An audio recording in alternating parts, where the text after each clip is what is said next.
Hi, Taurus. Welcome to your September 2021 reading.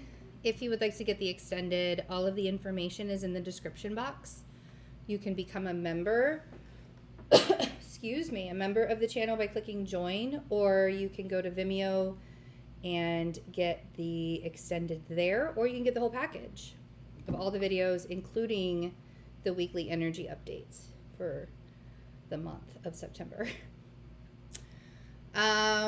Okay, so I'm on a road trip right now. The reason why I'm being weird is I unintentionally hurt a Taurus's feelings the other day, and it taught me a really big lesson about how people approach you guys.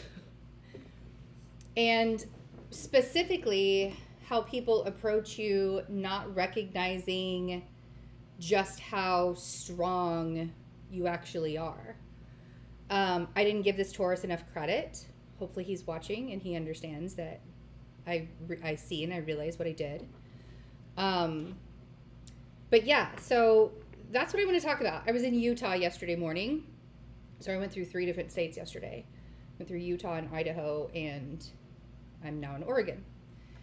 And yesterday morning I was in Utah, and I went up Mount Ogden, or I went to the lake area in like the national, or not the national, but the park, the state park. And the bison were there, and they just kind of roam everywhere with the humans, with all the vehicles and everything. And I kept on thinking to myself, oh my gosh, what would I do? You know, you see those videos where like the bison walk up to the car and like start shaking the car, or like whatever, because people are feeding them. I mean, of course I wasn't going to feed these large animals, but I was very concerned that maybe one of them was going to walk up to my car. And I got pretty close to, I had to drive through a gathering of them, like wait until they went across the road and drove through. And you don't actually realize how strong, and I know you guys are the bull, but bison, I mean, it's the same structure, right? But you don't recognize how strong these beasts are, how big these beasts are, how majestic, you know? And you guys hold yourselves with such poise. And I feel like that's something that you really need to remember during Virgo season, because Virgo season can be harsh. And I recognize my own way of being that way. And so Virgo season can be really hard on you guys. And September, especially with Uranus in Taurus, you guys have been shifting and changing so much. It doesn't really show it on the outside though. Like your life doesn't necessarily look different than it did. Maybe for some of you it does in dramatic ways, but for most of you, your life doesn't look 100%, you know, I mean, like, yes, the pandemic changed all of us, but if you really look at where you are now and where you were before the pandemic, what are the biggest parts that have changed?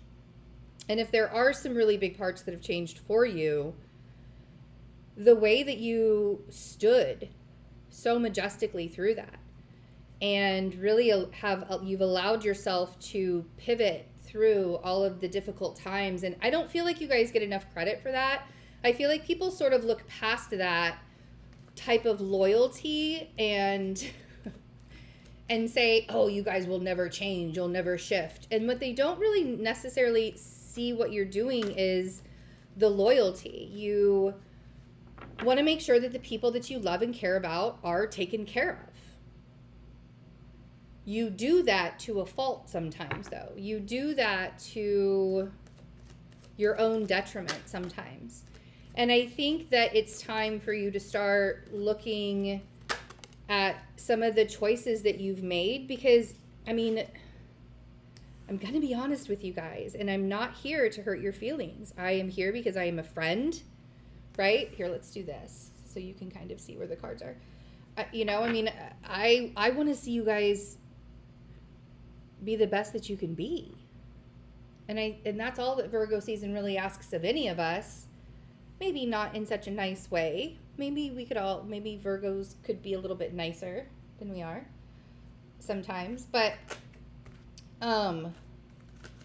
we all have to take responsibility for the choices that we make in our lives. And I think that that's probably one of the biggest things that you need to allow yourself to do, is to not beat yourself up for the choices that you've made, but at the same time, recognize that you made these choices.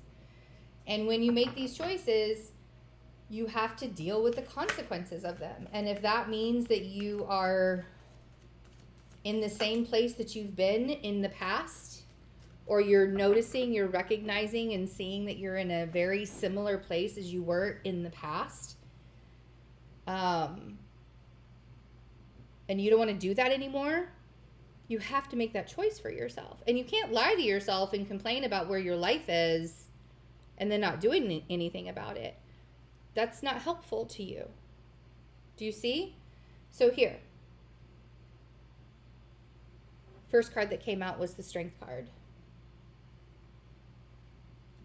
And then we have the Queen of Cups and the Five of Swords.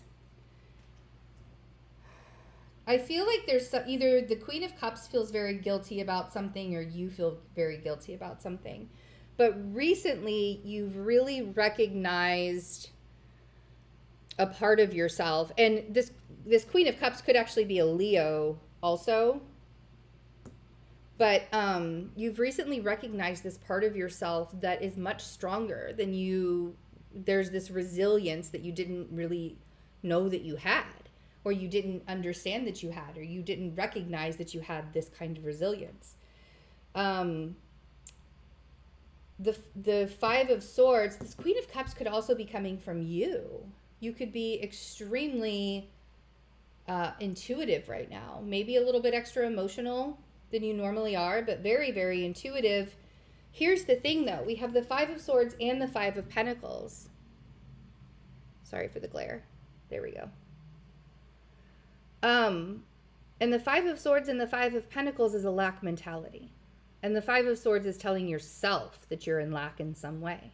The Five of Pentacles is feeling like you're, like in a physical way, that you're lacking. So maybe you don't have the money, the kind of money that you really want to have in September, or you don't think that you have the kind of money, or it feels like a spiral. One thing after the other, after the other, after the other, after the other. And the Five of Swords is that lie that I was talking about. Lying to yourself. If you can't be honest with yourself about the choices that you're making in your life, and you just keep on making these choices over and over and over again, whether it has to do with a water sign or whether it has to just do with you, we have to take responsibility at some point, and not put ourselves in this kind of position because we overgave to someone else, which is something that Tauruses are really good at, right? The Hierophant, thanks for showing up to your reading. And the Knight of Cups. I feel like I feel like the Knight of Cups is an apology kind of energy. And maybe it is that somebody needs to apologize to you, but maybe you need to apologize to somebody as well. Or maybe you just need to make peace. It's like a truce in some way. You're really, really, really upholding your values and standards. And I love that you're doing that. But at the same time, when the fives show up, there's a change that needs to happen in order to recreate something long-term, long-lasting. So, again, if you would like to get the extended, I can't wait to dive into this for you guys for September, because it's going to be very interesting to see how this goes.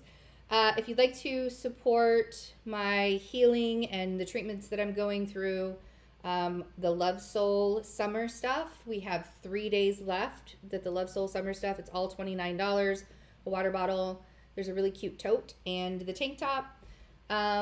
Or you can purchase the extended or become a member. Those are the best ways to support me. Also my GoFundMe information, everything is down there. I love you guys. Have a wonderful September. I'll see you in the extended. Bye.